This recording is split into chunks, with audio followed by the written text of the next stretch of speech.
Welcome, everyone. Okay, cool. Just making sure we're all on the same page here. All right, let's wait for some folks to start joining into this IG Live. Welcome, welcome. We had a beautiful collaboration going on today with Makhosi and Winter Jendayi. Hi, what's up, Talise? I know. Okay, Hi, as people are Cindy. starting to trickle in here, please be sure to type into the comments down below where you are chiming in from. I see a lot of familiar faces here who are joining us today in talking about rites of passage in the modern world. Okay, perfect. Let's see where our global family is at. Are you guys in the States? Are you in South America and Europe? Type in below where you are chiming in from. Okay, and as we are doing that, we're just going to do a quick introduction of ourselves. My name is Samsara. I am someone who loves to coordinate events, especially in relation to cultural phenomena and how we create waves of change. And I'm here interweaving, cross-pollinating with Makhosi and Winter. Winter, would you like to go first and introduce yourself into this live as well? Sure. Hi, everyone. I'm happy to be here. Really excited for this conversation. And as Samsara said, my name is Winter, and it's hard to just to find what description really summarizes all that I do, just because I do a lot of different things. They all work together. So that includes being a musician, a doula, a mentor, and someone who holds a lot of ceremonial and sacred spaces and works with the natural cycles of the earth and all the rituals that exist around that. And then, of course, supporting others in and connecting deeper with those ways. And so through that, it bridges into a lot of what we're talking about today, which I'm really excited about. So that's a little bit about me. Thank you, Winter. Yes, very relevant in the works of what we're talking about in rites of passage. And same here with Makhosi. Makhosi, would you like to introduce yourself as well? Yes, greetings everyone. I am Makhosi Himi, Gogo Tule, and I am a Sangoma, which is a traditional word for what most of us understand to be a medicine woman, traditional healer, shamanic practitioner in that way, and one who has gone through various initiations and rites of passage from the southern Bantu culture of South Africa. And yeah, I would just say that my work is about tuning into nature, to tuning into the ancestors, the wisdom, healing, and just listening. Since the beginning of this path has led me to this point. Listening to my heart, listening to sometimes my anxiety, listening to my dreams, listening to my elders, is a big part of what has eventually got me here, and to hold space and to be of service to other people's healing journeys through mostly as well rites of passages. Amazing. Thank you for that, Makhosi. All right, those of you who are in here right now, if this is something that's really exciting to you and you'd like to share with all your loved ones and friends and family, hit that send button down below where the paper airplane is to anybody who might resonate with this type of work. And those of you that are just joining us right now, we just finished introductions and we are talking about rites of passage in today's modern society. So let's first talk about a little bit what is rites of passage? What characterizes a rite of passage? And according to numerous different articles here, most rites of passage are characterized by three distinct type of phases. One is separation and leaving the familiar. The second stage is transition, which is a time of testing and learning and growth. And then the third distinction or the phase is the return. And that's the incorporation and integration part of this. So let me know how that resonates with you, Winter of Makhosi. Like, what are these three stages for you personally in the type of work that you do? Maybe you have your own experiences or how you've helped that in other people's lives in the work that you do. Yeah. For me, I feel like these kind of descriptive points really speak to my first experience of rites of passage, which was the initiation to answer my calling as a healer and go through the shamanic aspects of rites of passage that exist in the Umbungoma culture. It was a separation. I had to, in metaphorically and also literally, separate myself from my family, my friends, and a lot of the ideologies and upbringing that I came from. And there was a 3-year period where I spent most of my time with my teacher, my elder, and in my community. And this is where there was the transition happened. The spiritual rituals, practices, and cleansing that came with those processes allowed for that clearing and that opening for growth, for re-education or reparenting by my ancestors, that I like to say. And then there was definitely that time of like coming out into the world as this newly changed, transformed, and embodied being, and figuring out how to exist in a world that was very different from the cave that the ancestors put me in. um, so that has been, very true in terms of my experience. And um, also, to me, an element of all rites of passage, because that was just one types of rites of passage. And from a cultural perspective, there's many transitions that help us even age wise, from the youth to adulthood, and through funerals or marriages, like all of these different ways where there's some element or ingredient to those three that you brought forth. Thanks for sharing a little bit about, just about your experience. And I was thinking about just the natural, I mean, I feel we have like biological rites of passages that happen. And maybe we get into this later in the conversation, but it's really interesting when, even if we've gotten the rituals around it, we don't honor in the other ways, like our bodies are still doing that. It's the result of a society that goes through physical rites of passages without the actual acknowledgement of it in all the other ways. So just thinking of that as you brought up the things that happen during different ages and different times in life. And of course, thinking about that with like the first moon time, bleeding for the first time, and just all of those different ways, motherhood, just all of those transitions. And for myself, I feel that there have been like smaller ones in different ways throughout my journey. But the biggest passage for me has really taken place within the moon dance tradition that I'm a part of and that I've been studying with since 2014.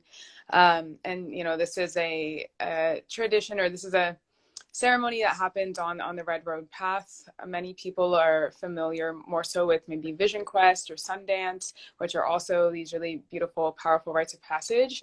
And there is also Moon Dance, which is something that I've been studying within. And so that is certainly, especially when I hear all these parts that Samsara you share, I can really apply that and relate it to just to my experience through that, and how we make a commitment to return for 4 years. So I think it is different than Makhosi, what you were saying of maybe being in it or being there for 3 years straight, versus the experience where we come and we're there for a set of days, but then we come back. And so the commitment is like each year to come at the same time each year.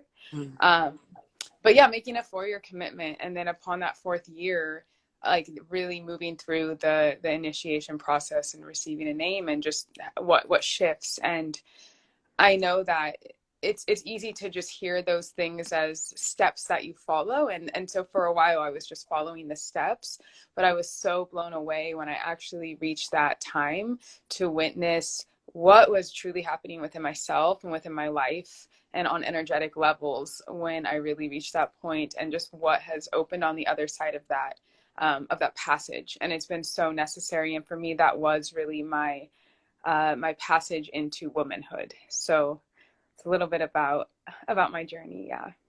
Wow. And what an incredible way to kind of add on to that too. Those of you that are in the live right now, audience members, if you are resonating with what we're talking about here in Rites of Passage, send us some hearts or share this video. And also, if you have any questions, it's not just a panel between the three of us on talking about this topic, but if there's anything that's burning in your heart right now that you'd like to ask or to share your own personal experiences about Rites of Passage, just type it in the chat below. So overall, and what we're hearing about rites of passage in your own personal experiences, Makhosi and Winter, it talks a lot about just what I'm hearing, initiation, and that it brings a lot of growth and healthy habits or stages of where you're at. Um, what have been the positives for you in that? And also in your observations, what happens when we don't have access to these types of healthy rituals? Yeah. To answer your first question, which is very much linked to the second part of the question, I feel like one, rites of passage are a birthing place. It helps us move through the cycles of birth and to witness. To me, this process, one, allows you to be witnessed by your community, in Mm, all that you are, in your illness and in your gifts. It allows for, with that witnessing, especially from, not just your peers that are also going through this process, but especially from the elders, you have someone to hold almost the staff and the pillar of the teachings that you're kind of going through and you're struggling to, or you're just realizing for the first time. And so thus you have someone to deeply mirror your experience, to also challenge your experience, to move you out of your comfort zones or your concepts of limitations. And so there's a deep shadow work from this elder council that is happening, and to also challenge you who you think that you are. There was the first part of my rites of passage. I didn't believe that I was called. I didn't believe that I was supposed to be there exactly. I was excited on some levels, but then the deeper it got, I was just like, what? How did my life land me here? And that confirmation was there, not just with a physical elder or mentor, but with what she was also able to reflect to me about what the elders in the spiritual realm, the ancestors, were showing me. Our rites of passage are deeply embodied with, are deeply a deep aspect of it is this dreaming that happens, whether it's on when we sleep and we dream, or from a trance level of trance and visionary space, to be able to receive all these visions, to go inside this cave to receive these visions, and to have help with the navigating through the cave and the different pathways that open up and the different sections of this greater world of nature that spirit is guiding us to.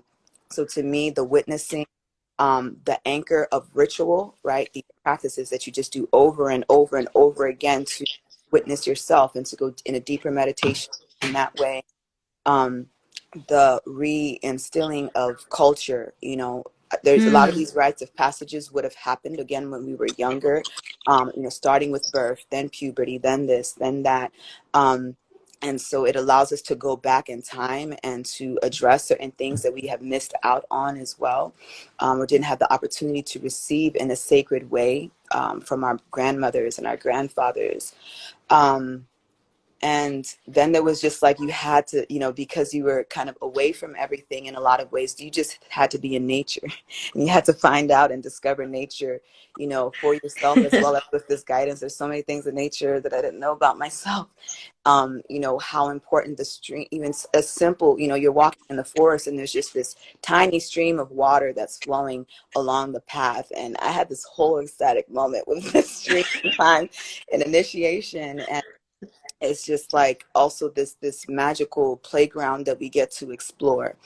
And when these things are, because I started my shamanic rites of passage in my early mid 20s, and it's like when I speak to people now, and even along that journey after I graduated, it's like when these things aren't there, there's so much confusion. Mm. There's so much disconnect. There's so much lack of direction that people constantly speak to and affirm in so many ways. And to me, this space brings direction, and not just that I am being told who I am, what I should do, right? But this internal and external direction that starts to happen, that fills in so much of the things that people speak about are a struggle for them in their families, in their career, and in their life. Mhm. Absolutely. Absolutely. Yeah, definitely. And I love that you brought up the just the dreams and how that is really woven as a key piece in your tradition within the rite of passage, just because that's exactly also in the moon dance. I mean, what we're sleep fasting for 4 nights. And so the yeah, just the medicine of that is the sleep deprivation, and then the visions that we have when we do take those little moments and what comes through. And that's supposed to be one of the things that we're supposed to pay attention to, what's coming, what's revealing and guiding us as a part of, yeah, a part of the rite of passage. So yeah, I just love the, yeah, just throughout cultures, just all these pieces that match up, even if it's different cultures, still it shows that it's yeah, it's for the same intent. It's for this, like, this evolution and this rebirth, and but we have to go through the challenge first to break through. um and yeah, I think, yeah, I mean, I think you really spoke to it, but I think just this lack of having these recognized as a regular part of life in modern society is just create, I mean, it creates, if we just have to look at what's going on, and that is a direct result of it. um and it's, yeah, it's confusion and disconnect and just lack of direction. I think that we're not oriented. Um, when I, when I think we've taken away so many of the elemental teachings and so many of the just deeper understandings of the symbolism of nature. And so also in the way that I orient, working with the different types of wheels, like working with the medicine wheel, for example, it gives us an orientation in life. And I think that without these understandings and without these passages, as a society, we're moving forward without actually being oriented. We don't have a compass. We don't have like our north that we're going towards, because we haven't been asked to find it. We haven't been told that we've reached a place in our life where, in order to move forward with our growth, that we have to first, uh, strip something away, and through that process, then find what the new north is for ourselves to support us in our growth. Um, and what was the second part of the question, or am I already there? I think I mean, I'm already you're there. already there. We're talking about just how the lack of initiation Yeah. manifests in Mm-hmm. society. And I think, yeah, I mean, both of you brought up a very good point, in that it does lead to this sort of like disconnection, almost like a disconnected consciousness, and how we relate with one another and relate to the planet and relate to, all these other worlds and energy that make up, what we are right now. And rites of passage helps us, work through different challenging patterns and ordeals that come into our lives, and it creates an indication in our psyche, how to move on to the next stage, whether that's like within our soul's evolution, or where we're at in our consciousness or in our hearts. It's important to have that, because it helps within our own psyche. So I agree 100%. And yeah, 100%, it does cause more disconnection to things. So, with that said, and how lack of initiation manifests, how can we as adults revive rites of passage that have been either lost, or we restore the power of still existing rites of passage that may have maintained their form or have lost their content over time? I'm kind of curious, in both of the lineages that you have studied, how you have come to process reviving or restoring that. Yeah. I love this question. I feel like just on a very practical level, with just where we are in the world and what we have access to, you know, one thing that I'm always very clear about is that whether we go through like this big shamanic thing or this thing in the forest or this thing with all these elders, all these magical powers, if we never, you know, if that door never opens, one thing that life is always doing is initiating us. When I hear Ooh. stories of people who, you know, was struck with a deep illness like cancer and they just woke up one morning and was like, I need to stop everything I'm doing and travel, right? There's these big alert buttons or stop signs that happen, whether it's through physical manifestation of illness or just every day I get up and I feel this way. Like there's these symptoms that call us back to the cave in some way, but what we get is inspiration to just do something, to make a bigger change, to go somewhere else in the world, to think differently, to make a big risk or a dramatic, you know, exit to something in our lives. And, you know, one thing I'm so glad that I did early on was just listen to that thing, even though I didn't know where it was taking me. First, I was obsessed with like being an interfaith minister, and that totally didn't happen. But I'm telling you, it was a part of the scavenger hunt that got me here. And I would always tell people, like, just listen to the thing that feels off. Like, you know, you do feel like there's something greater. There's something that's missing. I need to connect this link to, you know, like there's this thing I keep thinking about. I'm just curious about, like, I need to see what's on the other side of this door. You know, I feel like if we just listen to that, you know, we wouldn't need all of the structure of a lot of these, you know, big programs and initiations, because then we would just be in this direct initiation with life, you know. Mhm. And that takes a little bit more surrender and trust. Mhm. Invisible. That's why, you know, they say it kind of helps when you have a community, a little bit of support, a little grounding, you know, because in our tradition, they also say like the spirits of nature, you know, if you don't wake up, spirits of nature will just take you and you come back months or years later with all these downloads. Because life is constantly prompting us in that way. So for me, you know, that would be like the initial point, because, you know, I could make up a formula like, oh, we can read rites of passages in this way, or we could just really deeply listen. Um, and to me, there's still a lot, you know, the second half of the answer for me is that there's still a lot of anchors there in our cultures and in our traditions that we can seek out and return to. Um, uh, in some way. I know that some people feel very disconnected from their ancestry in terms of like they just don't know where to go. Mhm. But there's a connection point that every culture and tradition has. If you go to the core and the truth of one elder and one tradition, they're like a root Mhm. of a tree, right? That will link you to the other trees that are part of your family. Ooh. Ashe. Yeah. Um, wow, I really resonate with that because that's just something that I'm always saying, especially in the work that I offer, is that it's truly for everyone. And because when we go into the elementals, when we go into the earth and all those things, every single culture was praying to the earth. Every culture was learning from the earth. Every culture was in reciprocity and relationship with the earth. And that belongs to all of us, no matter where we're from.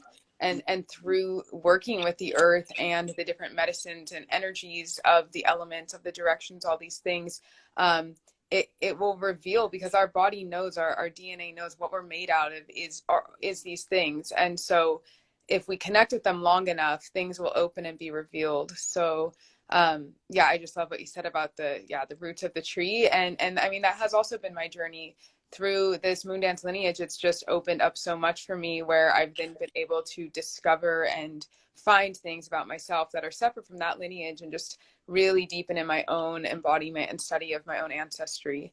And it really is just, yes, because if we return enough, long enough, and I think that's another thing that about our society that keeps us disconnected, is this disconnect from nature and this disconnect from the elements and the seasons and the natural cycles. I mean, we live by an entire calendar that's completely off of the natural cycles. So we're out of rhythm. And that simply by just tuning our rhythm back in, if that's all we do, and because I've seen some questions in here about just about things, or maybe a starting point. And it's like, even before we get into specific practices, if the very least we do is just begin to notice when the moon is full, when it's a new moon, or when it's the equinox or the solstice, or when just different types of cycles or things are happening, just that heightened awareness, which may seem very basic, that can naturally start to orient ourselves and start to plug ourselves in with the natural rhythms of the earth, and in that our body remembers. And that's where there's a remembrance of of our ancestry, of who we are, even if it doesn't make sense in like human mind words. There can be a knowing and an understanding. And so yeah, to me, that is that's the universal, that is what we all share, no matter where in the world we're from, is sharing that. And so I feel that is a really helpful way to just begin to tune back in and begin to reconnect. And because if we witness nature enough, we will see the cycles of death and rebirth and transformation, and that we are really just a mirror of that. And a mirror of the seasons. And there's a season for death. There's a time to shed. There's a time to give away. There's a time of that pause before we rebirth again, before we come back out. And it's all around us. So it's just about modeling that. And I believe that a lot of these initiations and rites of passages are being modeled after nature, and were originally learned from whatever messages were being received from nature and from the forces that stand behind these things. So just for anyone listening, just even a starting point such as that could really just begin to tune you into a type of rhythm, where then from that opening, like, more is able to come in. Because also, like Makhosi, you said, like, you didn't get from to where you are now just in your first step. It was a journey that brought you there. And so to just follow the first step and trust that if you follow the first step, the next one will come, and it builds on itself. And then one other thing I was thinking to say to that is also just, I don't even know if it's fully relevant, but it just kind of came through for me to mention, is also really the importance of our elders. Mm-hmm. And this goes into, like, of course, the importance of community, but just especially our elders, because in this Western society, we have really, we're not cherishing the deep, deep sacred wisdom that these elders are holding, and that our grandparents and just the elders of the world, the wisdom that they have and the respect that they should be given for their life. And so often also in these rites of passage, it is elders who are guiding us, who are supporting us, and who are holding us as we come as these babies and these children who don't know what we're doing and who are lost, and they can give us that direction because they once were in our place. So also, just wanting to bring in just the honoring of the wisdom of the elders. Yes, to me, that's such an important and powerful point. And to me, that's also something that's very significant in this whole rites of passage modern world, because a lot of us are, even going through the puberty rites of passage as a full adult, right? And what that means is that you're saying that I'm willing to allow myself to be a child again.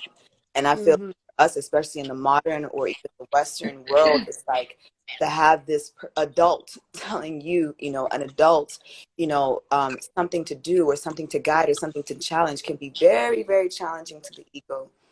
To have to sit at the feet of elders in this way in these times can bring up a lot of challenges or mistrust that's also connected to what was broken in our relationship with our parents, as well as our grandparents.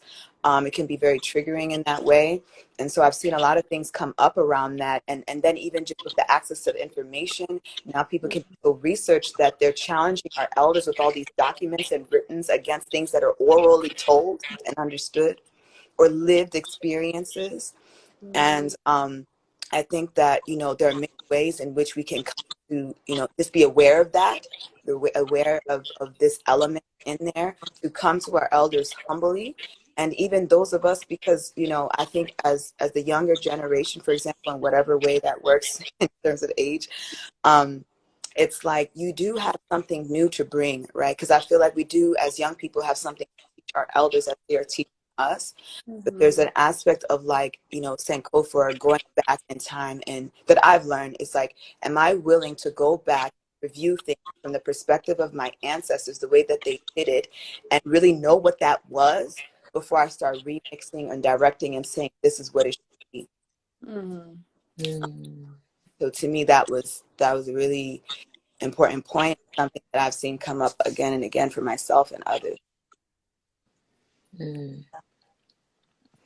Yeah, I love that we touched on, because this was also one of my questions is, you know, how can we be in rites of passage, or even bridge rites of passage if we have not been initiated ourselves? And I think it's really beautiful that you pointed out, having observations with nature, watching the cycles of the moon, watching the cycles of the seasons. I know certainly for me that was my personal experience of what brought me to recognize rites of passage in myself, and also bringing the point up about the perspective and working with elders. And in today's society, we have so much increasing ways now in which we can connect because of technology. It's a beautiful thing, and can also be a very destructive thing. But I'm curious, from your perspective in today's modern world and how we connect now, how do we bridge rites of passage, these powerful experiences, especially for young people in our communities? How do we give them access to that when it comes to, especially even working with elders? Like, where does one begin, you know? Yeah. For me, as you know, there are still many, not just elders, but healers and teachers that are reclaiming and making a lot of these things accessible. You know, I love to see like blessings with the women who are given blessed, you know, the first time. You know, I have seen even in Black conscious movements, just the reinstilling of doing something with our children where they're at this age in the form of a rites of passage. To me, it's something that culture can give.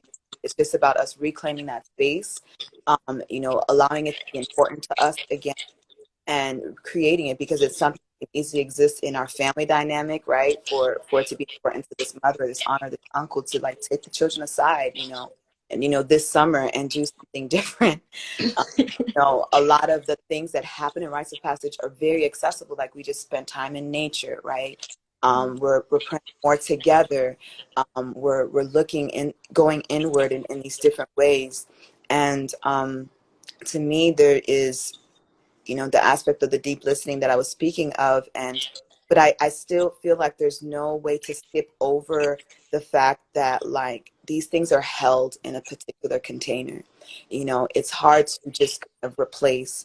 And I rather see us drumming up, you know, that support of these communities that are already holding space, or and making that offering, and providing and just supporting them, providing more space for it to happen, which is my current mission right now. You know, to take up space and to support those that are already, you know, doing this work, and those who have already thought of like the whole G plan behind it, which is many of us everywhere, that have this similar vision. I guess that's, you know, there's a certain point in this self-initiation when we're ritualizing with our ancestors and ourselves where a lot sometimes people get stuck, you know, and we need that mirror, or we need that community, in that container in some way. So for me, it's also about recognizing when in my self-initiation am I being called to step into community, and when am I in my self-initiation where I'm in community and I'm being called to step into my individual space. There's a time, Mm. both. And it's just about being honest about where I am on the path. Mm-hmm. Mm. Yeah. Yeah. Um, yeah, it's a good question to think about. And yeah, I definitely resonate with like just standing behind what is created, because I think that there are more communities and groups and things working on holding these traditions and continuing onward, then maybe we realize, because we're not seeing them just all the time, but if we could get behind them, then it would mean that more people could have initiation as they would connect with these communities. And I think it is really important to make sure that we are preserving traditions and keeping things in good ways and in integrity, because of course, as with everything, like, if there's a rise of something that's beautiful and powerful and spiritual, it means there's also going to be the shadow version of it that's going to rise as well. So rather than, I mean, it's tricky because to some extent we have this wisdom within us, and of course we should be empowered to be able to be in our magic and do, if with our friends, a ritual that comes through that we feel is meant for us. That's so beautiful. And to keep clean also the elders and wisdom keepers and people who are holding true traditions as well, and to get behind them, and if that voice can get louder, then more people can know and more people can come.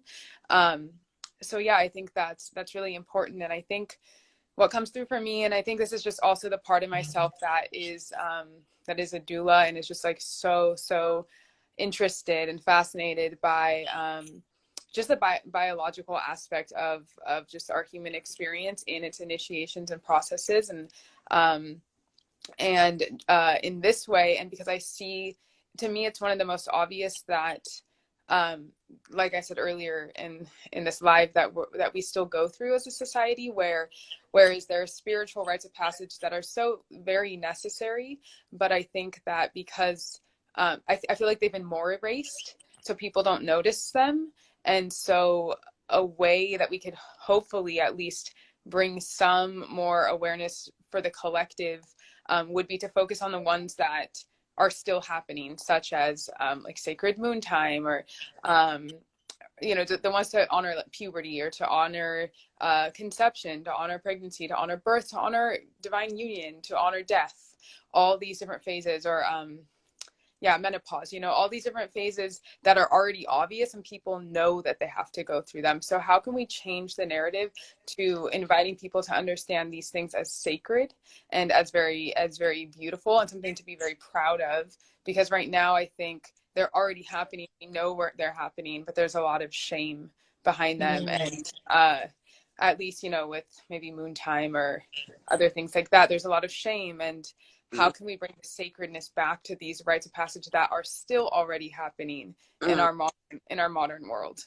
I think that paired with also, when it comes to the spiritual, then standing behind groups and communities who are holding traditions, I think that those two together are really supportive. And so that just, I guess, starts with us, and it starts with those of us on this live, and just sharing with our friends, if we're mothers, then taking that responsibility to guide our children, or if we're aunties, or and whatever, grandmothers, all those things.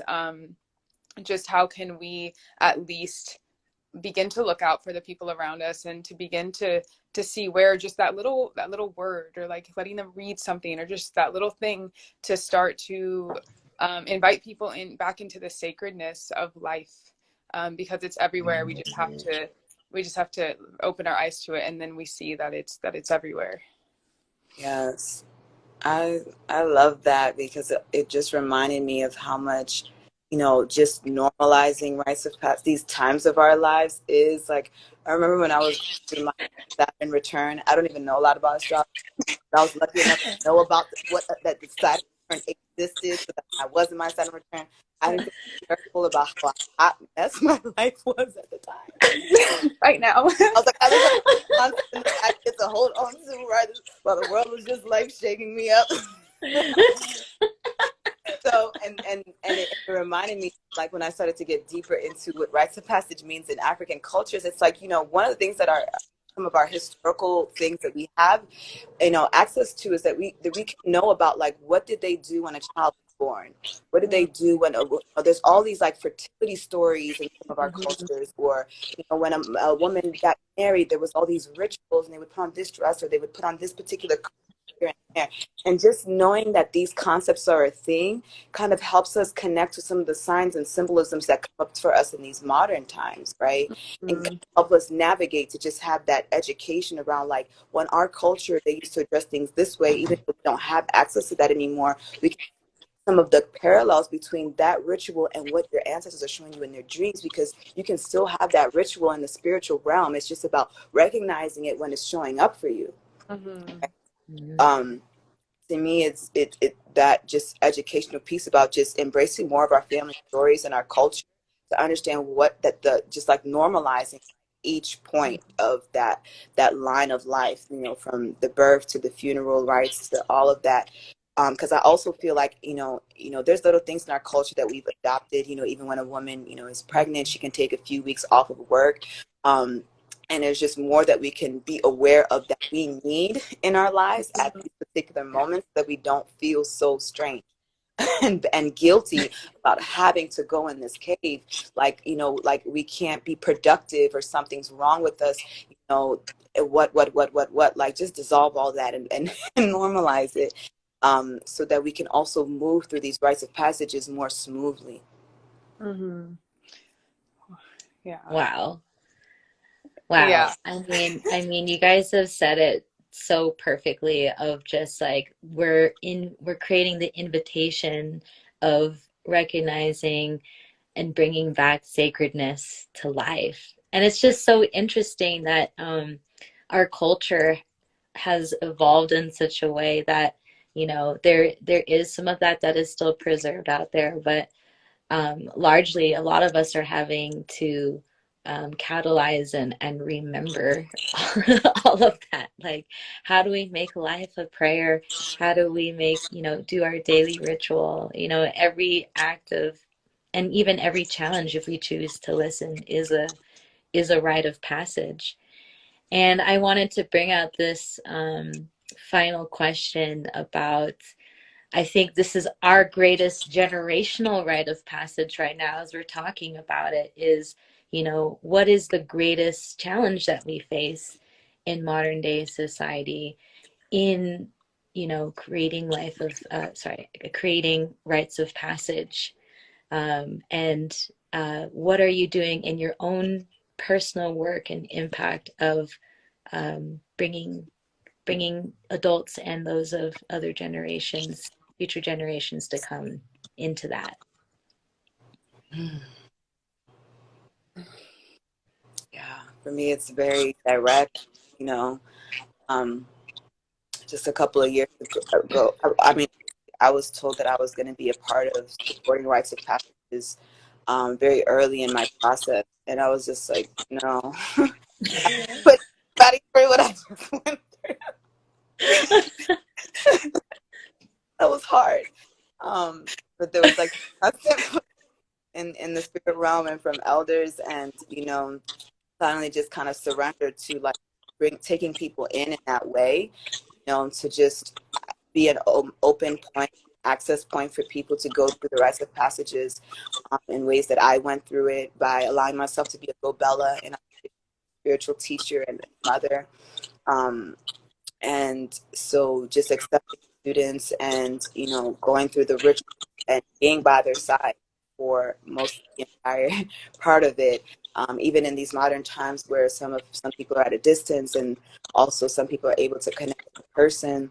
I think when I look at what it all means, I feel like it's what we can do, with what we've studied, right? No matter what age, 'cause I became an elder at like 27 or 28 from a traditional perspective. And I think it's like being able to just be willing to pass on what you've been given, is a really beautiful point. And, I think my favorite part about being a teacher in that way is just being able to, like, hey, I've had this experience too.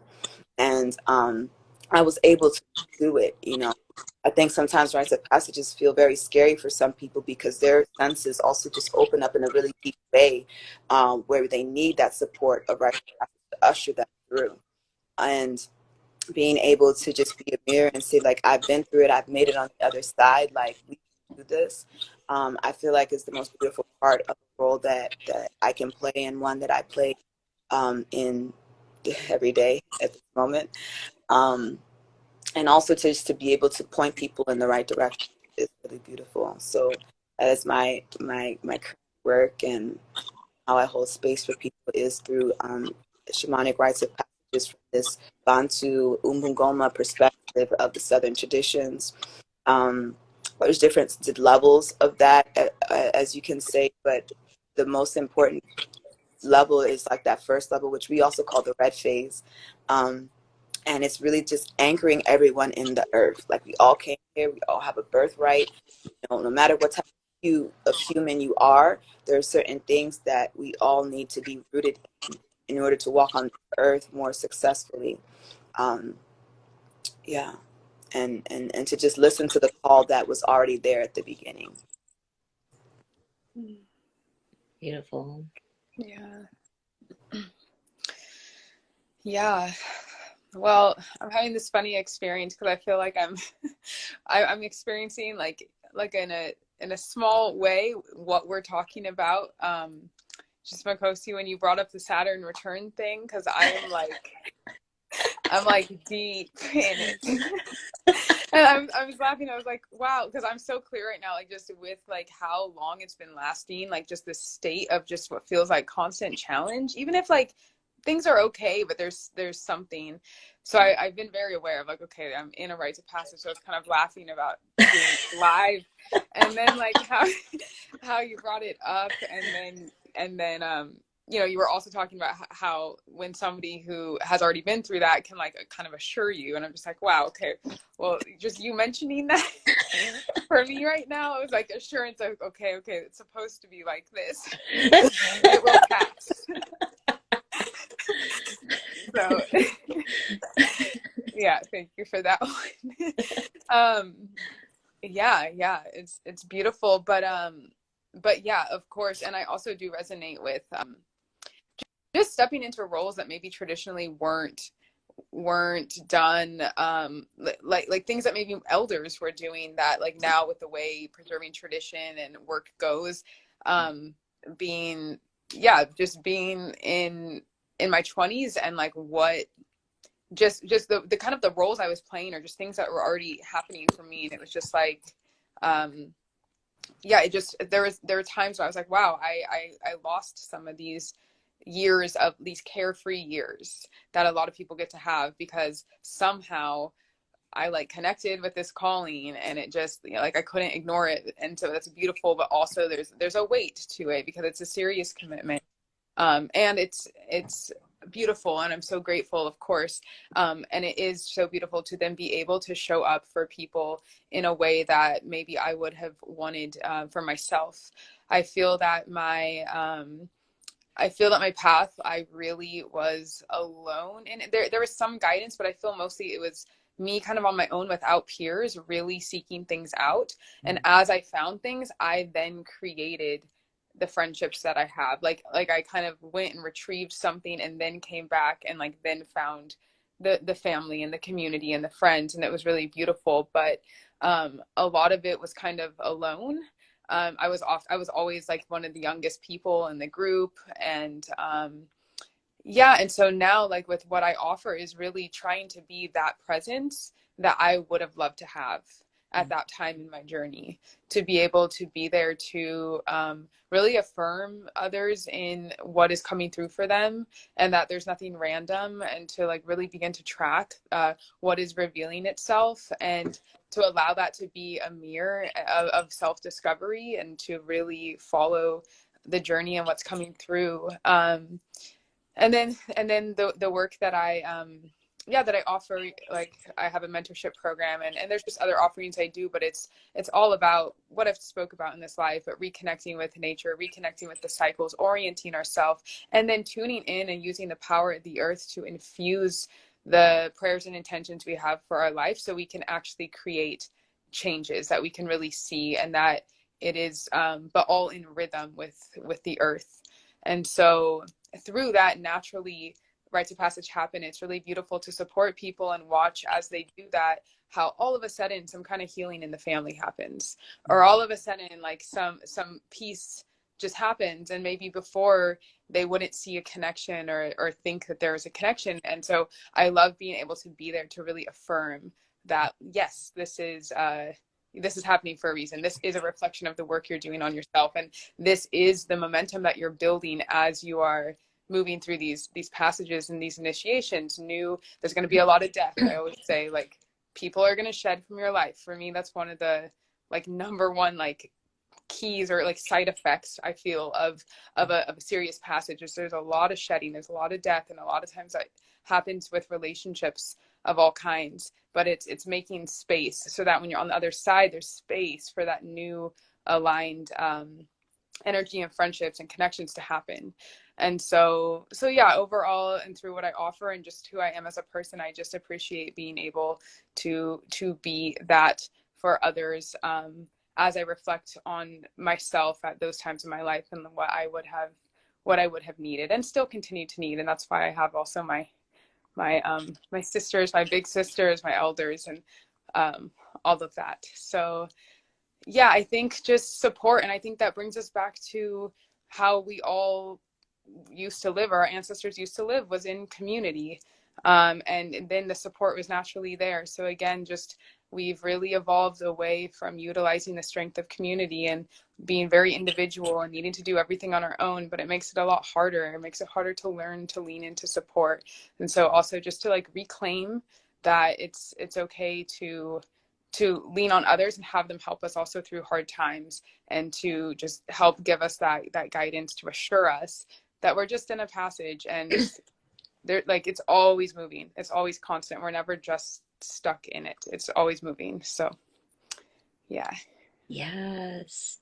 And speaking of community, this is exactly what we're here to do right now. All of you that are joining us in this live, this is a first time meeting between all three of us here and talking about this. And I'm a huge believer in how we can cross-pollinate and collaborate together right now for those of us who have resonant and aligned missions. And so any of you who have joined us on this live, if you really resonate with this, give a follow to Makhosi here or Winter Jendayi High to learn more about the work that they do. If you guys want to talk about any current offerings that you have, and also where you're located at. So anyone that's tuning in right now, if they're in the same residence of you, they can check out any events or offerings that you're having. Yes, sorry, I was scrolling through some of the questions. I feel like we went through some of the questions, but there's some there too that Oh I would no, like to I get think to. my screen is frozen, so I don't see some of the questions there. Maybe we can go into maybe a Q&A if there's any that came up. Anyone Yeah, who can see the questions, because mine aren't popping up. Yes, yes. There was just, I feel like we touched on some of the ones as they were coming through. yeah. There's just one question that I see Miranda's asking. Tokoza, I'm wondering if some folks grow old but never become elders because they have not gone through rites of passages properly.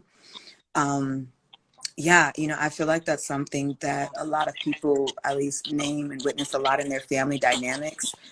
Things that their parents or their grandparents, just struggled with, that really made them absent elders in a way, even if they were physically there. And to me, there's definitely, when we step into any type of like earth-based or ancestral type of healing, these things are going to come to the surface. And I talk about how the medicine takes us into the family tree, and because you are doing your work on this branch, you're shaking things up around the other parts of the trees. So it's not that people don't do their own work in the family, but like your prayers and your work and your cleansing are going to shift and open things for other people that are on the branches of the tree.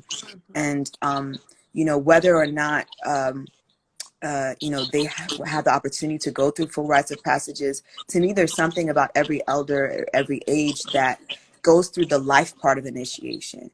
And it was interesting for me because I started to be able to, at least because my ears were open to hearing the spiritual realm a little bit better, even through my own symbolism and dreams. Now when I listen to people, I also hear them differently.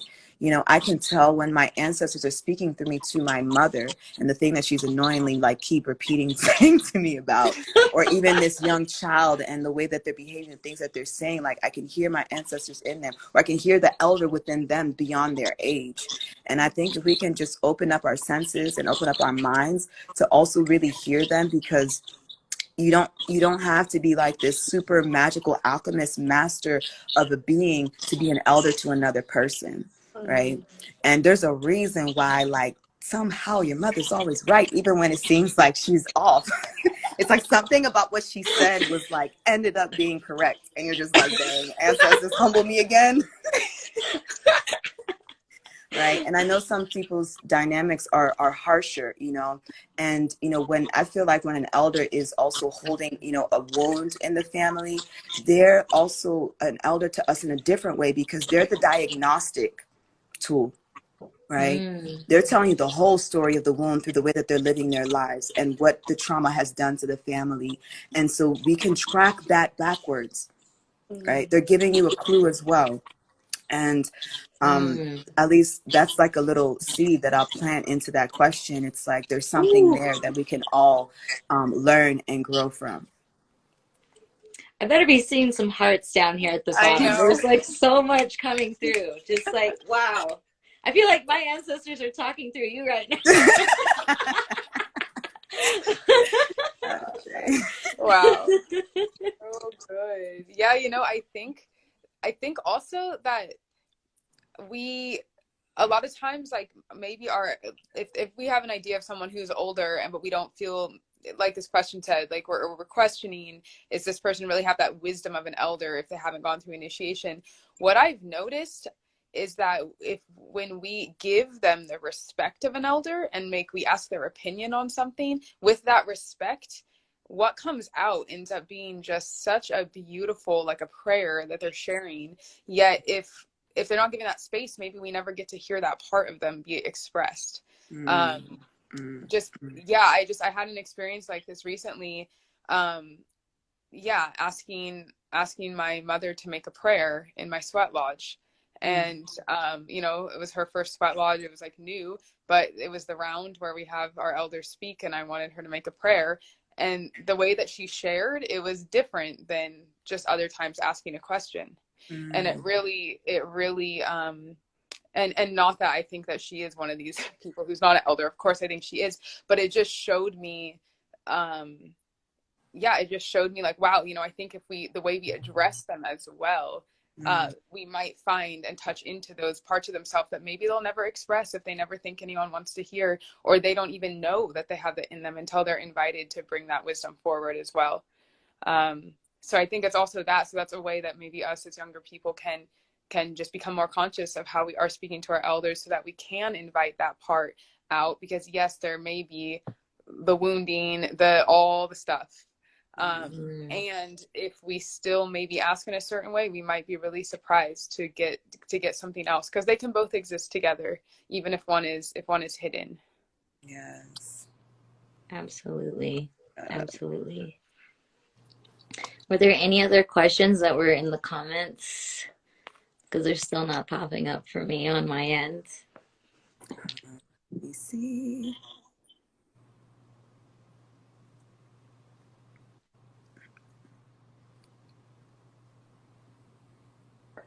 I mean, someone did ask about resources, which we were getting ready to answer, is how to connect with our programs. We're on point with that one. And and there was a question about any basic daily rituals you recommend for those who have the psychic opening during dream time. Ooh. Yeah, I think that was the last question that I saw, which is a good one. Yeah, we can talk on a daily ritual, and then we can share community resources that are here and available in this online space. Yeah. So what are daily rituals for you? It's very interesting, as someone who's known to be a dreamer, someone who has a dream podcast, And what's coming soon on my podcast about dreams is that I've actually gone through this different type of initiation for almost the past year where I can barely remember my dreams. And it's been very interesting, but it's also been a time period where I've listened to more and interpreted more dreams than I've ever had in my life. So it's almost like my dream space went silent so I can deeply step into other people's dream space, and it has taught me a lot. Um, but when it comes to, dreaming, one, I feel like most people, I always say most people are already natural dreamers. It's something that naturally occurs in our body. There are a few people that don't connect in that way, but they're a really small percentage of the population. And so and a lot of times you hear stories of like people who used to dream a lot when they were younger and like now it's stopped.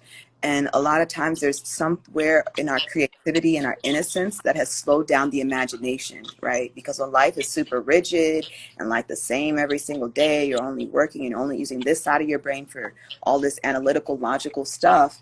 And there's no like play or creativity or imagination in your day in terms of how you do things, in terms of how you create your life and slow down and all of those things that translates into the dream space. It's like if you're not dreaming, if you're not remembering your dreams, there's something around creativity and also just acknowledgement of the sacredness of this, because we have been also told that like this isn't important, it doesn't mean anything, da da da da da da. All the, just scaring away all the magic of life. And so to me, it's about just reorienting ourselves in what dreaming is, stepping more into our creativity.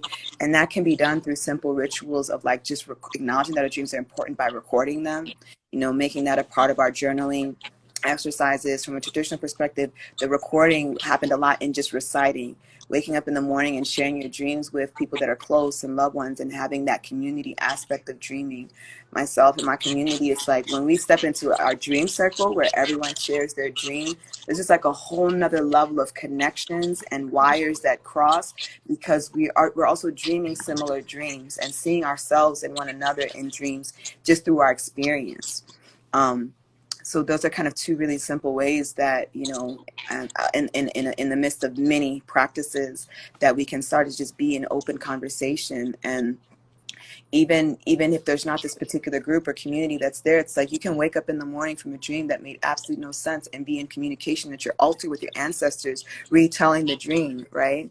And being with them in communion of like, well, what did this mean? Or, what was this about? I understood this part, but can you illuminate this part? Because in terms of ancestral connection, then you're continuing to engage beyond just making offerings and requests with the teachings that they are guiding you through in terms of these rites of passage, these changes in your life as well. So yeah, I think that's a good place to start with that. Simply put. Yes. Yeah, I mean, I just back all of that up, and I think I mean, I was just speaking to one of my clients this morning just about, I think there's something about a rhythm, a daily rhythm of showing up for yourself. And it doesn't even have to be about what you're doing. It's more just to have the practice of showing up for yourself. And so I always, for me, the morning is the best time. And especially if we're wanting to integrate our dreams and have more connection with our dreams, it feels that that's also a good time, because that's when you're the most fresh. And so a rhythm of committing to yourself and connecting with yourself before anyone else in the world or in your life. And that if you can do that, even if it's just 10 minutes, even if it's just 5 minutes, it grows your capacity on then what you can handle once you go into the world, once you're doing your work and you're interacting. And I would also say that to show up and sit in front of your altar, it also then allows the dreams to like linger and to come in more, because of course if you wake up and talk to someone, it's more easily going to slip away. But if you wake up and sit for a moment, you may get that extra window of time to be able to bring it through and integrate it a little bit more. So I mean, there's so many practices, and Makhosi spoke to some, and there's things to do. And also at the very least, because we all have crazy lives, people have children, there's many things, but at the very least, even to dedicate just the first 10 minutes of waking up to somehow being able to sit with yourself, and then in that time doing whatever it is, whether it's drinking tea, whether it's journaling, whether it's just a moment of silence, just to get in that rhythm that assures yourself that you will first show up for you, integrate your night, integrate your dreams, and then go and take care of your day. Beautiful. Thank you, Winter and Makhosi, for your shares on this. And we're finally going to address our last question, which is about resources here. But I just want to do a quick temperature check with the audience here.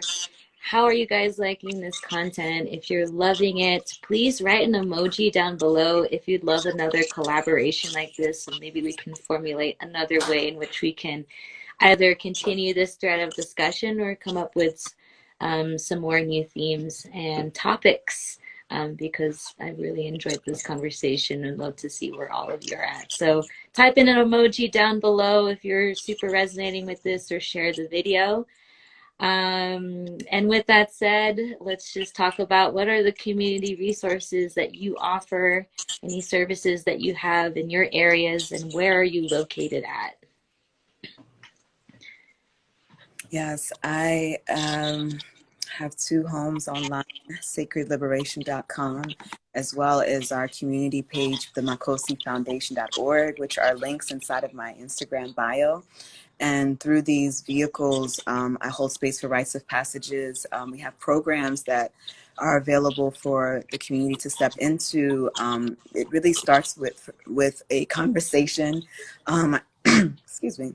I offer intuitive guided sessions to really step in that space and see where, that divinatory space, that diagnosis space, to see, well, where are you on this celestial map and in life that aligns with these processes.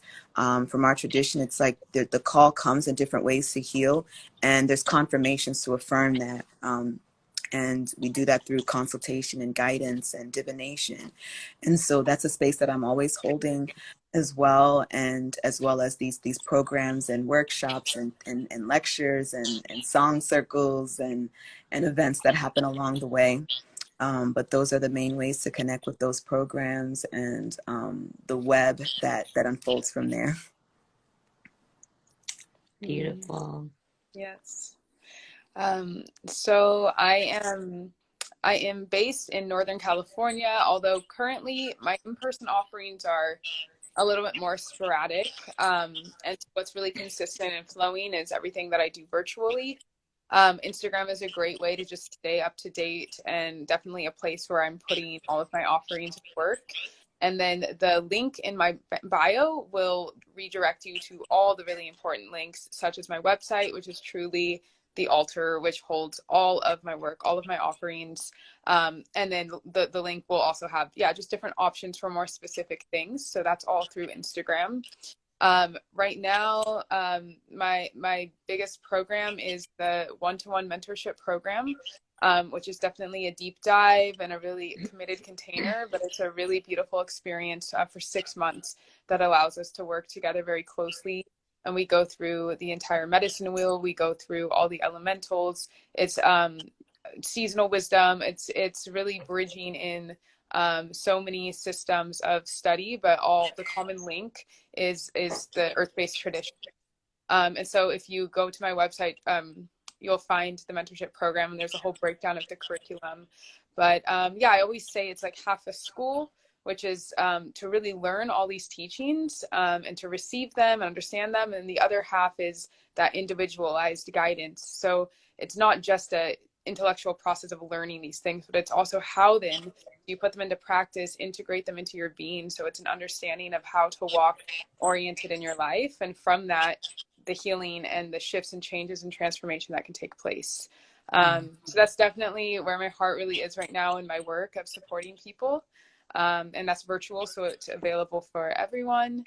And then currently I'm also a musician. This is a little separate from my work. This is more of myself creative aspect. It's been many years in the making. I'm finally a few months away from releasing my first album, a full-length album of 11 songs, and it's been such an honor. It's really a lot of what we're talking about. It's my way of translating all of these journeys of initiation into songs. I have elders and teachers on the songs, really beautiful community. So right now I have a crowd fund to help support my album. It's only open for 2 more weeks, and I'm really welcoming in all the support I can get just to really fund the creation of this prayer. So that's another thing. That's all on my Instagram as well.